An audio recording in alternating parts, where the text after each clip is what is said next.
Welcome back to Empowerment and Illness Warriors. I'm Gwen, your host. We're starting season 9 and we're not easing into it.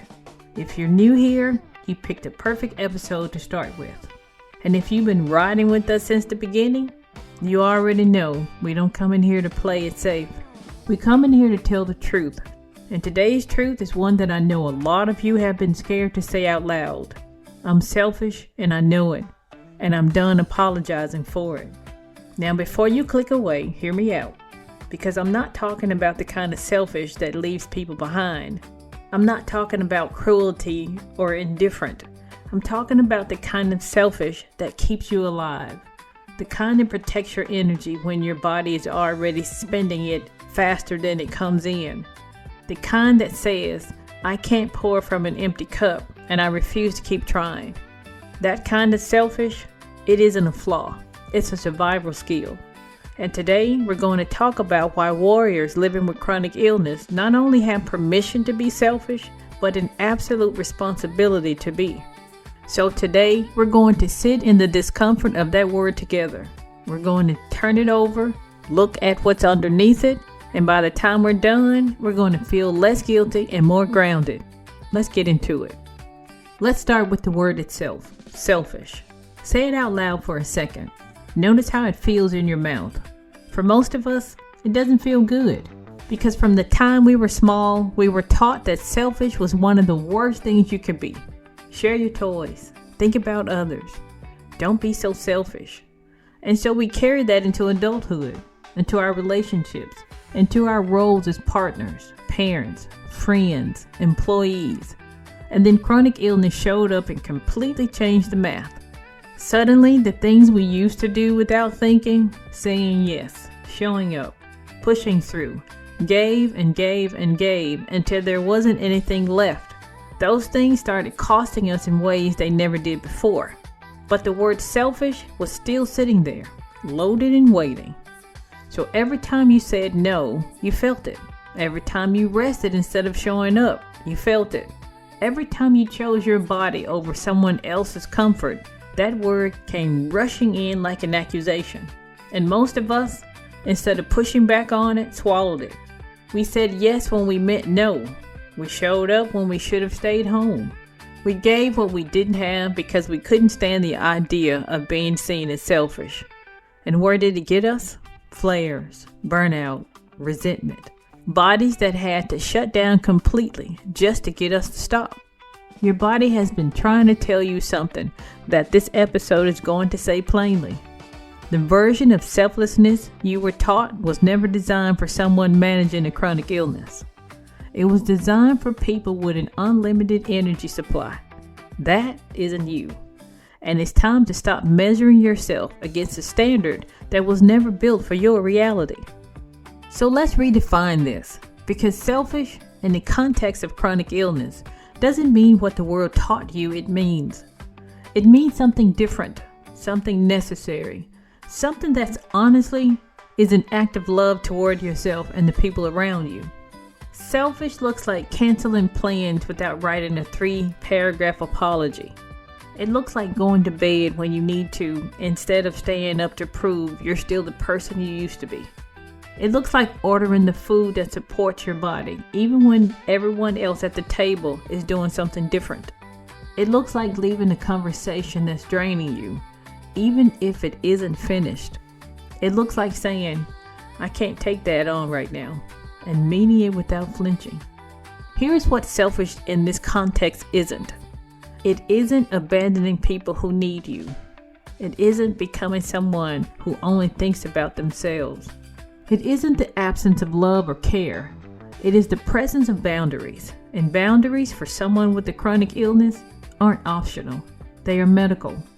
When you protect your energy, you aren't being difficult. You're being your own best advocate. And that's one of the most important jobs you have. Think about it this way. You know how on a plane they tell you to put on your own oxygen mask before helping someone else? That isn't selfishness. That's a strategy.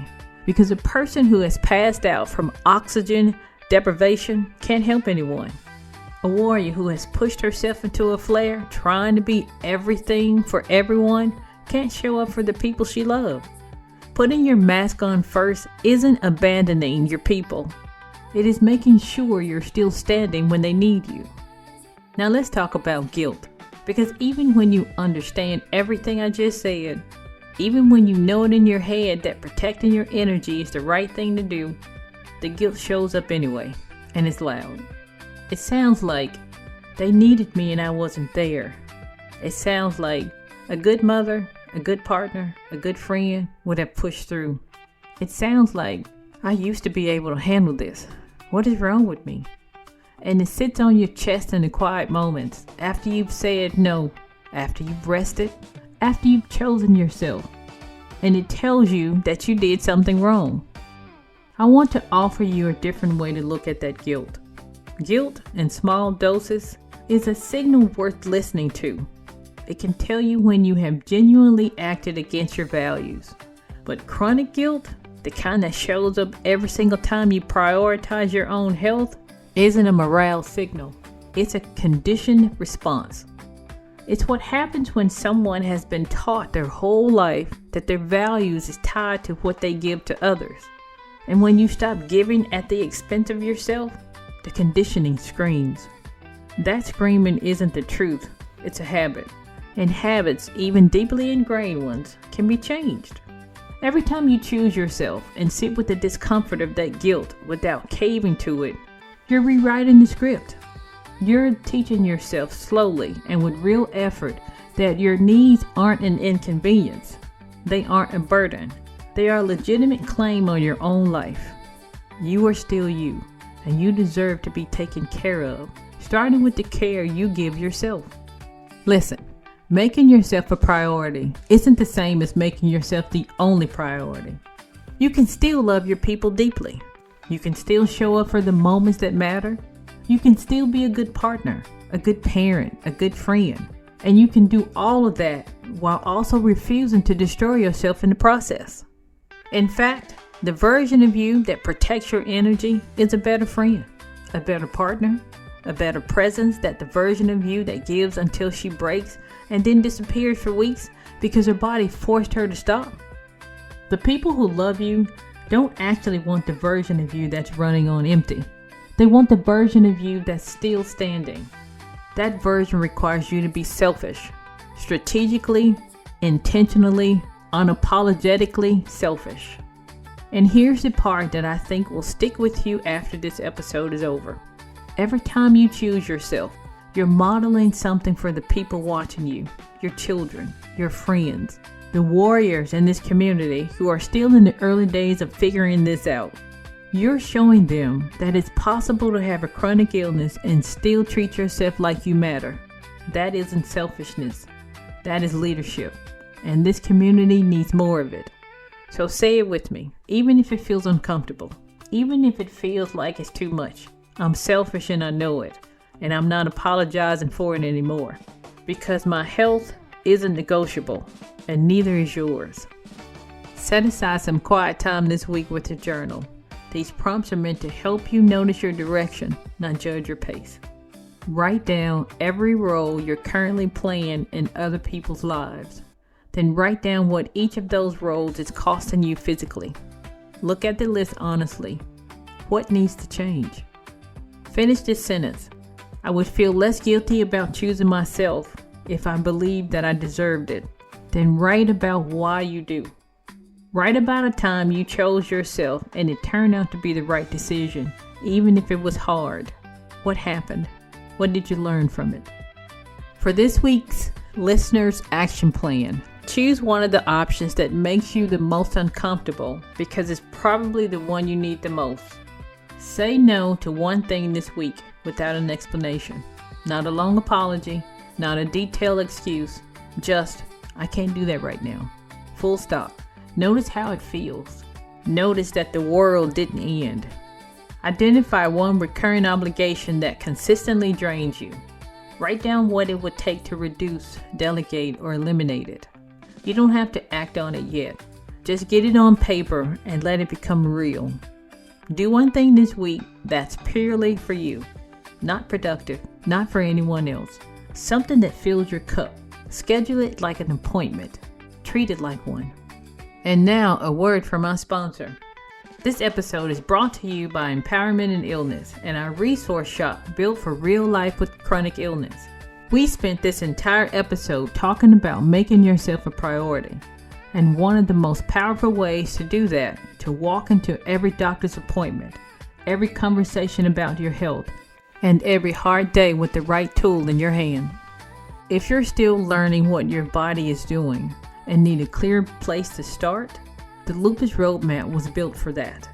It gives you structure when everything feels unpredictable, and it helps you show up to the appointment with clarity instead of scrambling for words. Speaking of words, My Voice Ally is for the days when you know what you need but can't find the language to ask for it. It helps you communicate your needs clearly, whether that's with your doctor, your family, or anyone else in your life who needs to understand what you're going through. And if protecting your energy is the goal, My Flarecast helps you plan around your flares so you can make intentional decisions about where your energy goes before your body makes that decision for you. For the days when you need space to process what choosing yourself actually feels like, our journals, The Quiet Power Within, and Getting to Know My New Normal are there to help you work through it at your own pace. And the Paper Trail Medical Binder keeps every important detail organized so you're never starting from scratch when it matters most. Find everything at empowermentandillness.com. That is empowermentandillness.com, where the tools are built for warriors who have decided their health comes first. Be prepared. Don't panic. And now, back to the show. Before we leave, I would like to close with a special portion of the show I call Healing Heartbeats. This is where we allow ourselves to wallow in sorrow. Give yourself 3 minutes to laugh, cry, scream, cuss, or just sit in silence. Whatever you need to do to feel it, do it.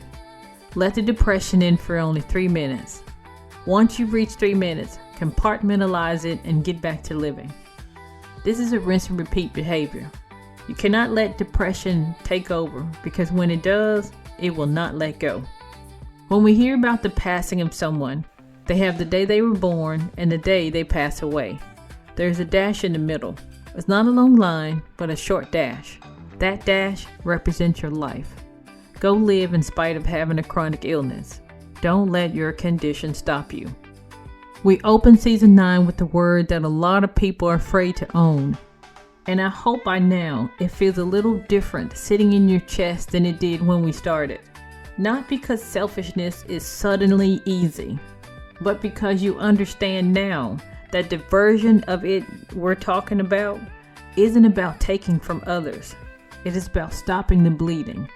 It's about recognizing that you can't sustain a life that asks everything of you while giving nothing back. Your illness is real. Your limits are real. And the care you owe yourself is just as real as any obligation you feel toward anyone else in your life. That isn't a radical idea. It is a basic one. It just gets harder to hold on to when the world keeps sending the message that your worth is measured by what you sacrifice. Season 9 is going to keep going there. We're going to keep having the conversations that are uncomfortable to start and necessary to finish. Because that's what this community deserves. Not a place that tells you everything is fine. A place that tells you the truth and then hands you something useful. You are still you. Chronic illness doesn't get to take that.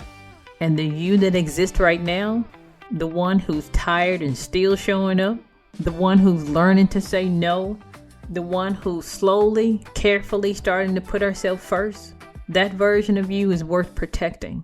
So protect her fiercely, without apology. Remember, you have the strength, the heart, and the support to continue your journey.